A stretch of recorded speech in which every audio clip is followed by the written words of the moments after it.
Now in the page builder, as we mentioned earlier, you have columns, rows, and blocks. And blocks really are going to be the life of your campaign.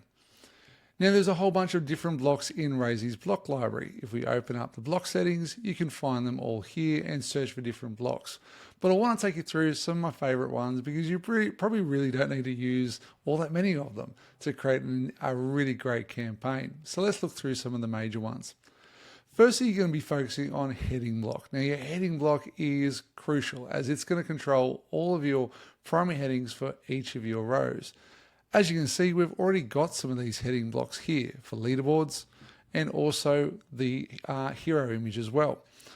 In the actual heading settings, we can see that we have different sizings for those, and these are all controlled in your global design settings in your campaign. 1, 2, 3, 4, 5, and 6. Now do note that these work on a hierarchy and are kind of important. H1 is the priority heading. So what you will need to be thinking through is that these are all hierarchical. If you have your major heading, it's going to be heading 1. This is typically only used once a campaign, typically on the hero images or on the top banner of each page. Secondary, you have 2 or 3, and you can decide whether or not you use those on the different things like the leaderboard rows. And then you have 4, which is not super commonly used, but 5 is also used a lot too for smaller headings such as under teams or individuals. You can also style these and give each of these a different color. And you also do have options in advance for top margin, attributes, and visibility as well.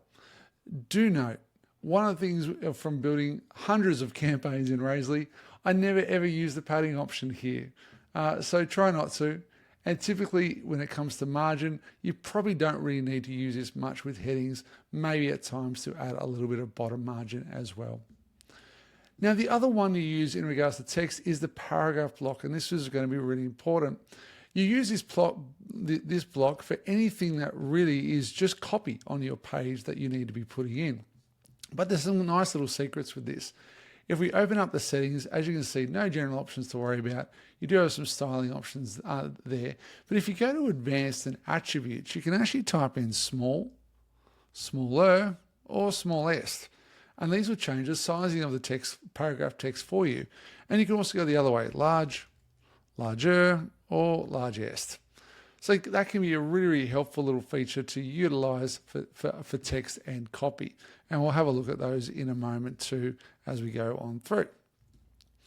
Now, one of the other major common blocks that is used is the button block. Let's open up its settings. The button block allows you to have 3 different buttons. So if we open the third one and type in a title for it, we can see that we can have 3 buttons on a single block. Now, typically 3 buttons aren't used and I wouldn't totally recommend it. But if we want to update some of the button settings, we can open up the first button and we can see the title. And so we might call this sign up. We can change its button style. And these are all styles that are set in your design settings. Leave that to primary. And then we can add the button link in there.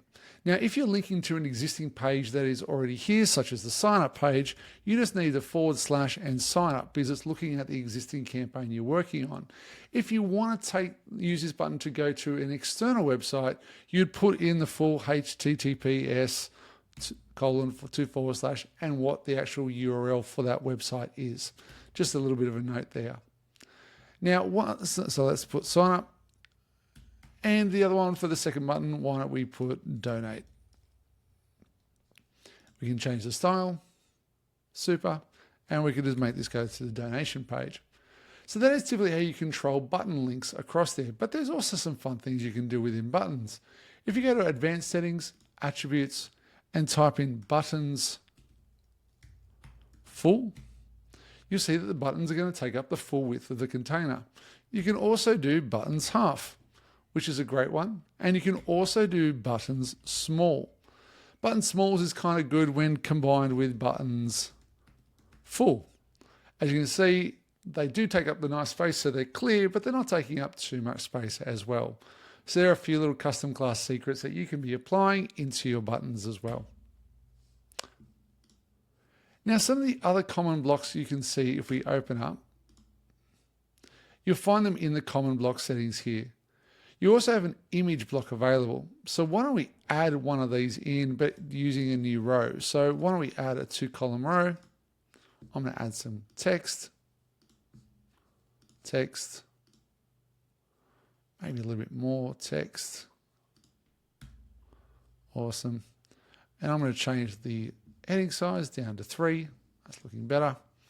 I'm going to increase this one to larger.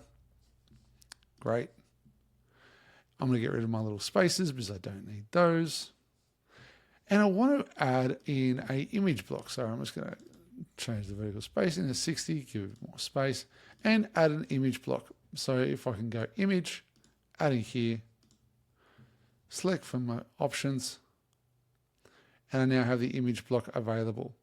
Now do notice that this is a portrait style image, which is really probably not going to work for web because they're too much and take too much real estate. So using landscape or square images is much more suitable. So when we go in, let's change this image out. Maybe we'll just use this one again. That'll do. Now we can change the width of this image. It does default it to 100% of the container size, but we can actually shrink it down if we want. And we can also change its alignment as well. If we get rid of that value, it'll just default as the large one there. Now that we have those two, one little thing we do need to do is if we go into the row settings, columns, and on the first column here, let's add a little bit of bottom margin into the mobile view. Select this, save, and now I've got a great image block that's working really, really well. Now some of the other blocks which are really, really helpful, let's open up some settings, is we also have a video block.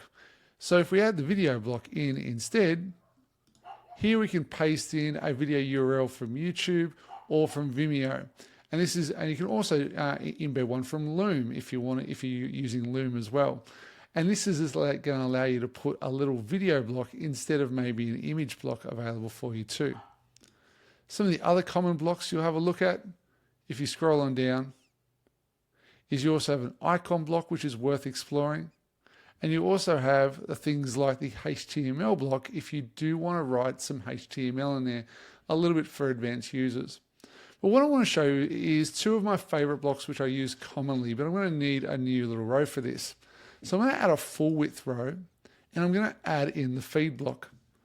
The feed block is a terrific block option when wanting to preview short bits of content that may be standalone or they want to direct somewhere. So let's open up the feed block settings, and as you can see, I've got different feed items here. I can remove all of those, so I now is working with one to start with. So what I can do on a feed item is I can give it an image. I can give it a heading. I can add a description in. Probably definitely doesn't need to be that long, but it's only short form content is what I'm after. And then down the bottom, I can also add a link. So it might be register. This can go to the register page if that was a page that was there. And I can also change the button styles available for me too. Now I can add multiple feed items on this and also display them differently. So say if I added another feed item, and we can go new party location, add a description. We might just copy and paste the one from above. Add an image. And we can also, as you can see, we could add a new button and a link we can put in as well. The nice part I like about the feed block is it's nice and flexible. I can now display it in two, so now we're just seeing the two side by side. I could display one, and that'll introduce pagination so that people can scroll through the different ones. Or if I'm adding more feed blocks, like a third one or a fourth one, I can select that and then add my feed items there available too. The thing I like about the feed block is this is it out of the box, nice and simple to use, but I may not need all of the things that are going on here. Say if I didn't want an image, I can get rid of the image. I can also get rid of the button. And if I do that for the other one. Suddenly it's just a really good little section to add content, short form content in. So it's a really flexible block that I recommend you use for a lot of your needs when wanting to do things. Alternatively, what a lot of people do is instead they'll add like a 3-column row or a 4-column row. My encouragement is use the feed block instead. Now the other row that I'm obsessed with is absolutely going to be the statistics row.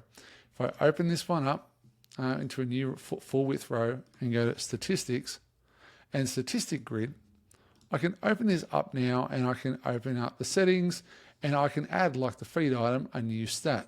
So it might be 30K plus new donors in 2024. I can add another statistic, 5,000 new users to